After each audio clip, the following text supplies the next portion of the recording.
Capítulo 2141 Esperança e Desespero, Parte 13 E isso mudou quando o pai de todos apareceu na frente de seus crentes, expôs os falsos clérigos e afirmou que quem desiste de seu dom para a magia não é digno de viver. Ezequiel respondeu: por que você acha que os seguidores do culto mudaram seu nome e agora abraçam a magia em vez de rejeitá-la? Não me lembro de ter dito nada disso. Lita encolheu os ombros.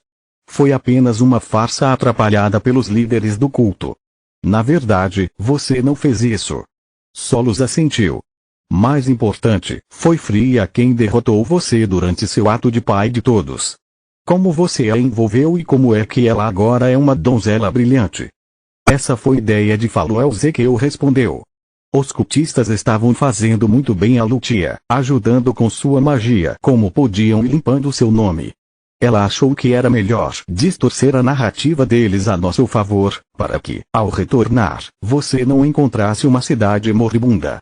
Ela deu um passo à frente, alegando que seu cabelo era o sinal de seu vínculo com você e que Fria era na verdade seu enviado o tempo todo. Que ela o ajudou a expor aqueles que estavam manchando o nome do pai de todos. E o povo de Lutia acreditava nisso. Lit ficou pasmo. A princípio não. Eles te conhecem desde que você era criança e para a maioria deles a ideia de que você é algum tipo de deus primordial era simplesmente ridícula. Ezequiel balançou a cabeça. A maioria deles. Elina ecoou. Assim como Trion, muitos Lutians caídos surgiram como demônios durante o ataque de Meln. Alguns tinham acabado de ser mortos pelos mortos-vivos, enquanto outros já haviam partido há muito tempo. Todos eles voltaram para proteger seus respectivos entes queridos e tiveram tempo de se despedir antes de desaparecerem. Ezequiel apontou para as velas pretas. Os demônios conversaram com suas famílias e vizinhos, contando-lhes coisas que ninguém mais poderia saber. Essas pessoas foram as primeiras a se converterem ao culto, compartilhando o milagre que testemunharam. Além disso, Faluel e Fria curaram aqueles em estado crítico e se livraram da maioria dos bandidos da área. Nesse ponto, o povo de Lutia não teria se importado, mesmo que o culto afirmasse que Lita é o deus de destruição. Quanto aos cultistas, eles acreditariam em qualquer coisa que colocasse Lita em uma boa posição. Com o tempo, mais e mais deles chegaram e Lutia começou a ser repovoada.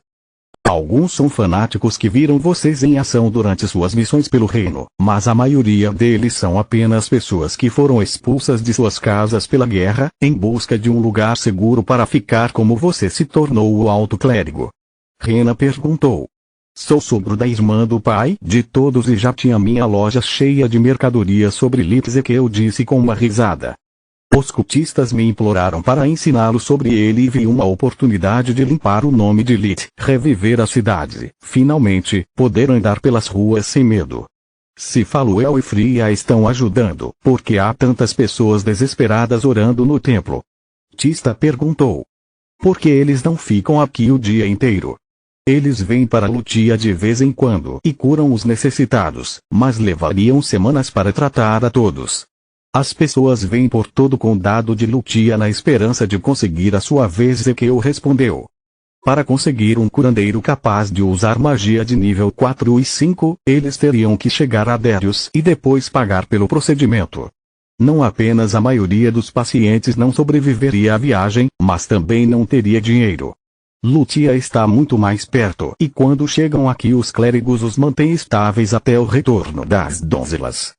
Só pedimos uma doação. Se eles não podem pagar pelas curas, de onde vem o dinheiro para o templo e para o covil de Faluel? Lit perguntou.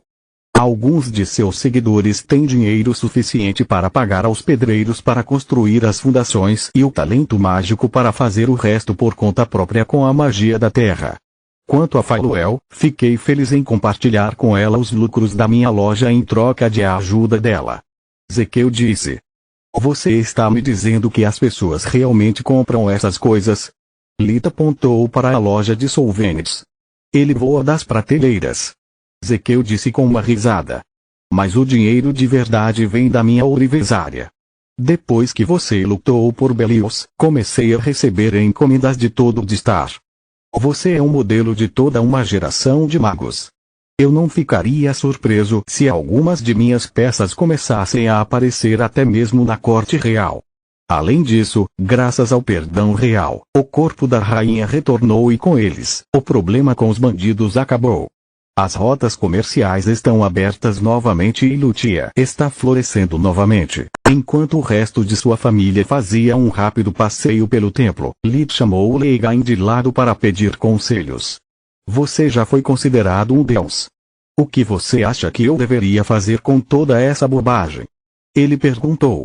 Com base na minha experiência, não funcionará a longo prazo. O guardião balançou a cabeça. Quanto mais você dá às pessoas, mais elas querem e nem eu consigo satisfazer os desejos egoístas aos quais elas se sentem autorizadas. No curto prazo, porém, é uma solução perfeita. Em tempos de desespero, as pessoas precisam de algo em que acreditar para terem força para seguir em frente.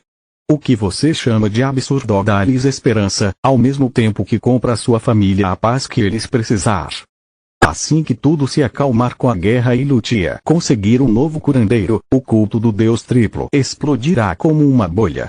Enquanto isso, essas pessoas realmente precisam de ajuda e você precisa reconstruir sua reputação. 2 coelhos com uma cajadada só. Tudo bem. Lit disse com um suspiro. Depois de saírem do templo, os Verens ficaram chocados ao ver as condições do resto de Lutia. Muitos edifícios ainda tinham de ser reconstruídos e quarteirões inteiros da cidade eram agora compostos por casas vazias onde os refugiados se alojavam. Felizmente, o centro da cidade ainda era o mesmo. Agora era apenas o bairro antigo, mas há apenas uma década era toda a aldeia de Lutia. A casa de Ezequiel, a padaria e todos os lugares que conheciam e amavam ainda estavam lá. Raas, graças aos deuses você está de volta. Bromon, um de seus amigos mais antigos e chefe dos lavradores, apertou a mão de Raas enquanto lhe dava tapinhas nas costas. A realeza ainda está nos pagando pelo nosso trabalho nos campos, mas não é a mesma coisa sem você. O que você está fazendo aqui? Ver um rosto familiar encheu Raas de alegria a tal ponto que o contato físico não desencadeou o trauma causado pela tortura de Opal. Ezequiel nos contou sobre seu retorno, então os meninos e eu queríamos dar-lhe as boas-vindas adequadas. Bromon assinou para a multidão atrás dele. Esperávamos que você nos desse algumas horas de folga e nos permitisse lhe oferecer uma cerveja, chefe. A maioria dos amigos de Raas estava lá, aplaudindo as palavras de Bromon e esperando sua vez de dar as boas-vindas a Raas e parabenizá-lo por seu futuro neto. Capítulo 2142 Esperança e Desespero, Parte 4 Na verdade, também estou esperando outra filha, então a primeira rodada é por minha conta. Mais aplausos se seguiram enquanto a pequena multidão se movia em direção à taverna mais antiga de Lutia, fazendo muitas perguntas a Raas sobre sua estadia no deserto. Ver o marido feliz e rodeado de rostos familiares fez Elina sorrir. Lutia realmente mudou muito desde a época em que era apenas uma pequena vila, mas ainda era o lar deles.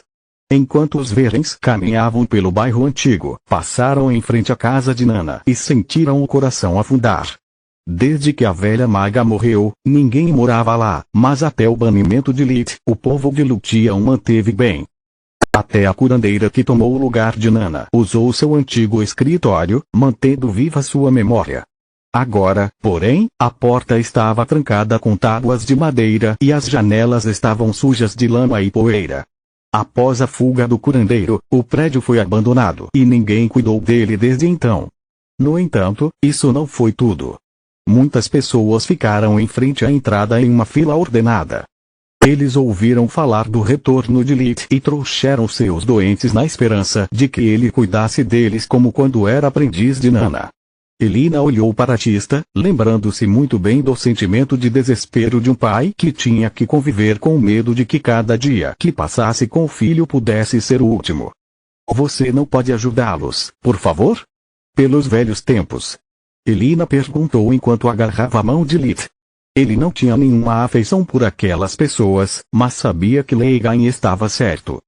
Enquanto os cidadãos de Lutia me virem como um monstro, a vida dos meus pais aqui poderá ser pacífica devido à proteção que posso oferecer-lhes, mas eles nunca serão felizes. Preciso reconstruir a confiança que Meu destruiu com seus esquemas, ele pensou. Além disso, não era apenas uma questão de apaziguar a mãe.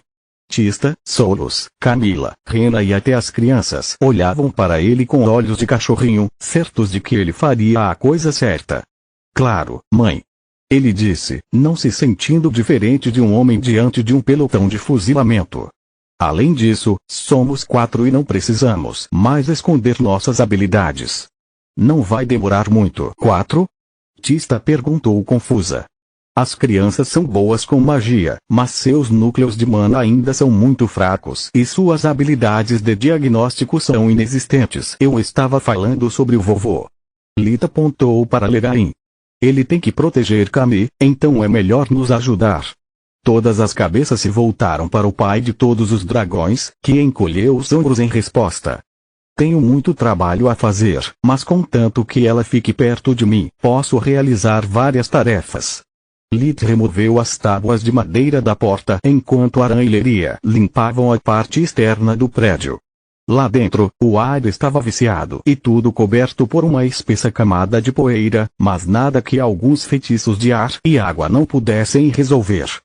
Tudo que precisavam para visitar os pacientes ainda estava lá, por isso levaram apenas alguns minutos para tornar o consultório operacional novamente. A fila foi eliminada mais rápido do que se formou. Lit, Tista, Solos e Legain não fizeram perguntas nem exigiram pagamento. Eles apenas tocavam a testa de seus pacientes para diagnosticar suas doenças e curá-las de uma só vez. Mesmo aqueles que precisavam regenerar um membro levariam 1 minuto. Lit lhes daria tônicos para beber enquanto usava o revigoramento.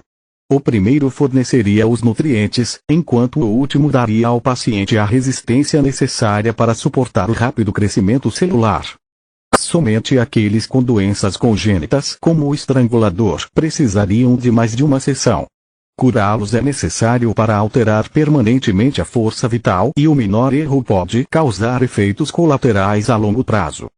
Ou melhor, teria sido esse o caso sem a ajuda de Legain.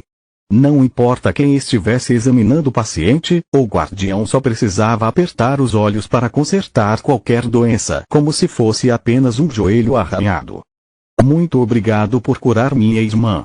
O garoto que eles conheceram anteriormente no templo fez uma reverência tão profunda para Tista que sua cabeça quase toca o chão. Valeu a pena trazê-la de Gatra para cá e esperar seu retorno. Vou deixar todos na minha aldeia saberem que os rumores sobre o pai de todos são verdadeiros. Você realmente é nosso salvador, cara, eu não fiz nada. Minha irmã tratou da sua. Lit disse. Mas ela é um demônio menor e seus poderes derivam dos seus, certo? É muito mais complicado do que isso. Lit balançou a cabeça. Além disso, somos apenas curandeiros. Usamos magia de luz como qualquer outra pessoa. Se você diz. O menino não parecia convencido. O curandeiro de Gatra me disse que são necessários 6 magos e várias horas para curar o estrangulador, enquanto a senhora Tista mal tocou em pila. Sim. Um homem que acabara de se recuperar de uma fratura cominutiva na perna disse. Não levou dias para tratar o mesmo número de pessoas que vocês curaram na última hora. Tista tentou explicar que era porque eles eram mestres curandeiros do Grifo Branco, mas entre os rumores espalhados pelo culto e os milagres que acabavam de testemunhar, o povo de Lutia achou difícil acreditar nela. Qual é o seu? Lit engasgou com as palavras enquanto a mulher do templo agora estava na frente dele. Ela mal tinha 20 anos, mas o luto, as noites sem dormir orando e pulando uma refeição a mais a faziam parecer muito mais velha. A fadiga lhe causou rugas profundas e bolsas sob os olhos. Seu cabelo preto desgrenhado não era lavado há semanas e a única luz que restava em seus olhos castanhos era a da esperança. O desespero os deixou entorpecidos como os de um peixe morto. Na mão direita ela segurava uma vela preta fresca, enquanto na esquerda estava a estatueta de madeira. Ela colocou os dois na maca como oferenda antes de se ajoelhar com as mãos unidas enquanto implorava para ver sua filhinha novamente. Não funciona assim. Lee tentou simplificar o máximo que pôde. Eu não sou um necromante.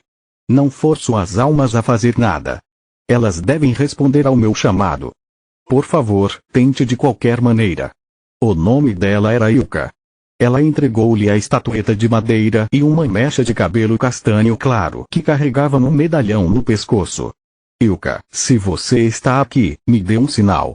Lee não tinha ideia do que fazer. Ele nunca conjurou um demônio fora de uma situação de combate. Ele não conseguia sentir nada vindo do cabelo ou da estatueta, nem das correntes pretas se agitando dentro dele. Depois de um tempo, as pessoas começaram a reclamar da espera e a mulher a perder as esperanças. Lita ativou a visão da morte, para verificar se havia ganhado capacidade de detectar almas errantes, descobrindo que a mulher à sua frente estava fadada a morrer, mas ao contrário de todos naquela sala, a velhice não era sequer uma possibilidade. Continua no próximo vídeo.